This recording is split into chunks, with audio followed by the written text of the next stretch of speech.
Joga asocijuojama su balansu ir tikrai ne veltui, nes mes ateinam į jogą dėl tos pusiausvyros, dėl to balanso tarp mūsų fizinio kūno ir mentalinio kūno arba kitaip proto. Nes protas visą laiką neramus, visą laiką yra kažkokių minčių, kurios tik tai neša ir neša mus į priekį ir neduoda laiko kaip atsipalaiduoti.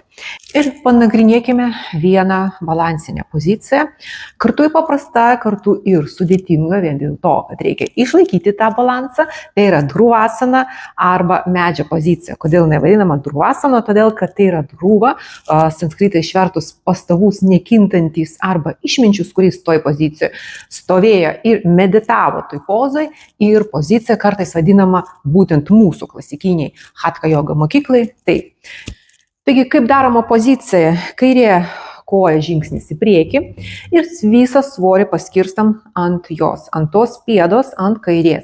Mūsų dešinė yra pristatoma ir čia yra irgi lengviausia pozicija ir lengviausia kojų padėtis. Toliau mes įstatom arba aukščiau, tai yra statom ant blauzdos. Negalima ir nepatartina statyti ant kelio sandūrio, tai yra ant viduriuko, statom nebent anksčiau į vidinę šlaunies pusę. Pasistengti, kad keliukas eitų į šoną. Čia irgi dirba klubo atvirimas šitoj pozicijai. Ir toliau yra jūsų rankų padėtis. Tai yra gali būti namaskar mudra, pečiai nuleisti, tiesia nugara.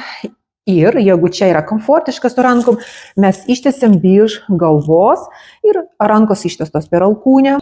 Toliau jūsų žvilgsnis.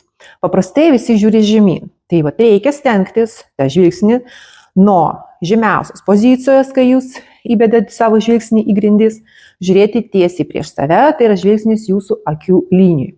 Ir toliau, jeigu jums tai yra čia komfortiška, jūs patogiai savo žiūrit į lubas. Ir tada jau kitas žingsnis, kai jūs suprantat, kad jūs komfortiškai jaučiatės žiūrėdami į viršų, jūs bandot užsimerkti ir laikyti savo poziciją užsimerkus ir čia atsiranda jau nauji jūsų pojūčiai ir kūno kažkokie pastebėjimai.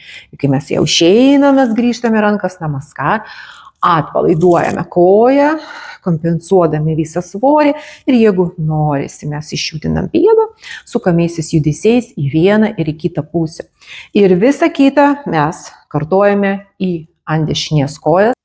Ir čia dabar galite galvoti, tai vis dėlto, ar tai yra paprasta, ar tai yra sudėtinga pozicija. Taigi jos yra augimo lygis irgi taip pat didelis. Jūs galite išlaikyti minimum minutę, 2 ar tai ir 3 minutės šitą pozą.